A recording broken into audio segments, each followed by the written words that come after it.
Welcome to Lesson 1 Brazilian Ancient Music 1500 to 1800. In this lesson, you will learn about ancient Brazilian music. In this moment, you will reach in the Brazil land in the year of 1500. The first indigenous Brazilian people did not leave many documentations about their history, but when the Portuguese arrived to Brazil, they brought with them the writing skills and started to tell many things we know today about the past of Brazil. The indigenous people of Brazil lived in the forests. They used their music in many contexts, as rituals, celebrations, storytelling, and more. We already heard from some Brazilian old histories of indigenous people singing and dancing, asking for rain. The most used instruments are percussives and flutes, but they have a lot others that we will see specifically in the indigenous music lessons. The Portuguese were friendly first, but then many conflicts happened to the indigenous people. Their culture was oppressed, while Portuguese was imposing European costumes and clerical rules. Soon they brought with them the priests, with the mission to convert the indigenous into the religion. The priests found that the indigenous people learned easier when they used songs with repetitions. They started to use songs to teach religion and also to teach Portuguese. Many of their music was oppressed, as the priests defined it as evil, and consequently many of it was forgotten. In 1534 came to Brazil the priest José de Anchieta. He created many things as a school with a mission to teach religion, music and culture to the indigenous people. The priest José de Anchieta have the #1 chair as patron in the Brazilian Music Academy. Also known as one of the founders of São Paulo and Rio de Janeiro cities. The first writer in the Tupi language, an indigenous Brazilian language, and one of the first authors of Brazilian literature. The music chair name that indicates the music taught by the priests to the indigenous was known as erudite music. What we have from it from this time are mostly literary content, as all the music sheet from this time was lost. The true indigenous music still have much to be discovered, as only the indigenous people that have moved to other areas, distant from the colonization area that preserved the indigenous music. But as the industry of music was rising in Brazil, the indigenous music did not get much space in it, staying most exclusively in their tribes. But some genes had a great influence by them, as carimbó, which we will learn about in class 17. But we still have nowadays some tribes that survived, as Guarani, Chavante, Yanomami, and more. Now I will share with you one music of each one of the biggest Brazilian tribes. Now let's hear a music from the Guarani tribe.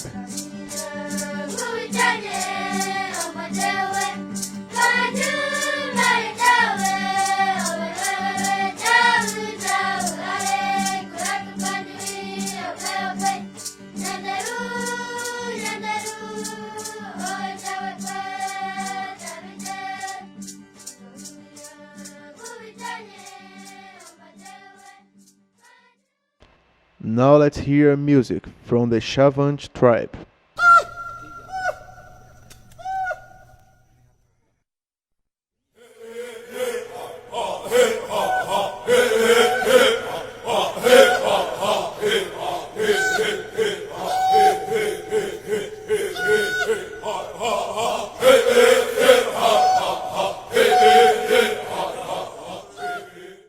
Now let's hear a music from the Yanomami tribe.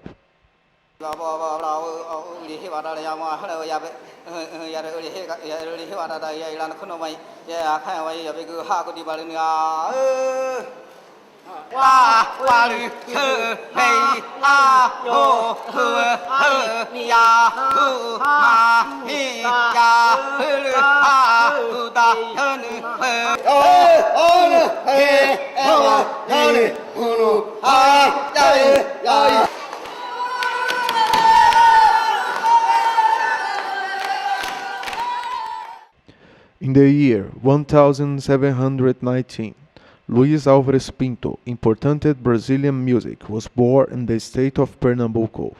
He went to Lisboa, Portugal, to study music, and when he came back to Brazil, he wrote A Arte de Solfejar, meaning the art of solfeggio, with 24 solfeggio lessons.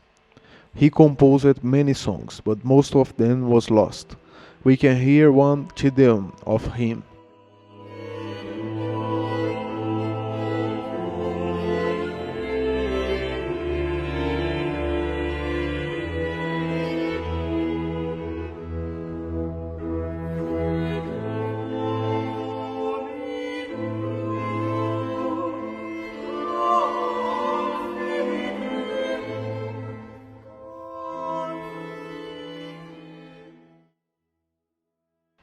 In the year 1740, Domingos Caldas Barbosa was born in the city of Rio de Janeiro.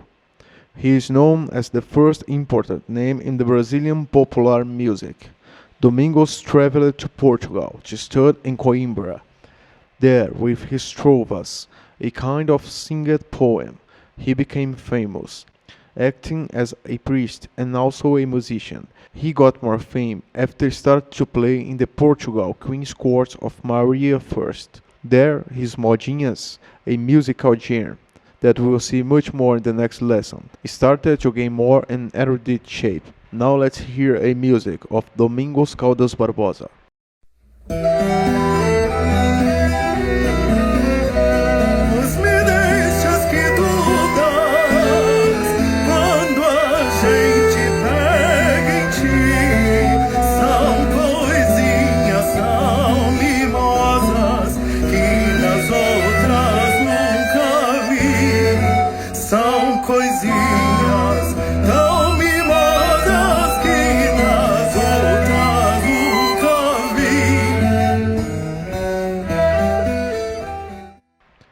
In the year 1746, was born in Minas Gerais, Lobo de Mesquita. In this time, the region of Minas Gerais started to grow very fast. Minas Gerais means general mines, a place where the Portuguese discovered a lot of gold. So this region started to receive many people. Many Portuguese with African slaves started to come into Minas Gerais, a Brazilian state that is located most inside of Brazil, with no coastal area. Lobo de Mesquita is considered to be one of the first big names of Minas Gerais music history. Almost all of his songs are in the sacral area. He have around 500 compositions, but 1/5 of it survived. Now let's hear a composition of Lobo de Mesquita.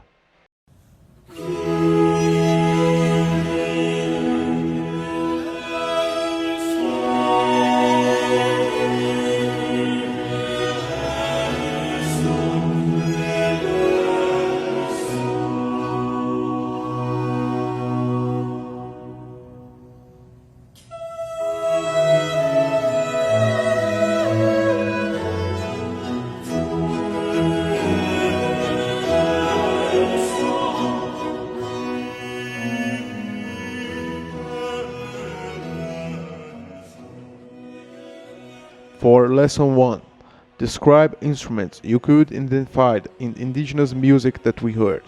That's all for Lesson 1. We will see much more about indigenous music in Lesson 17, where we will discover many instruments that they use. Was a pleasure have you here. Thank you. See you in the next lesson.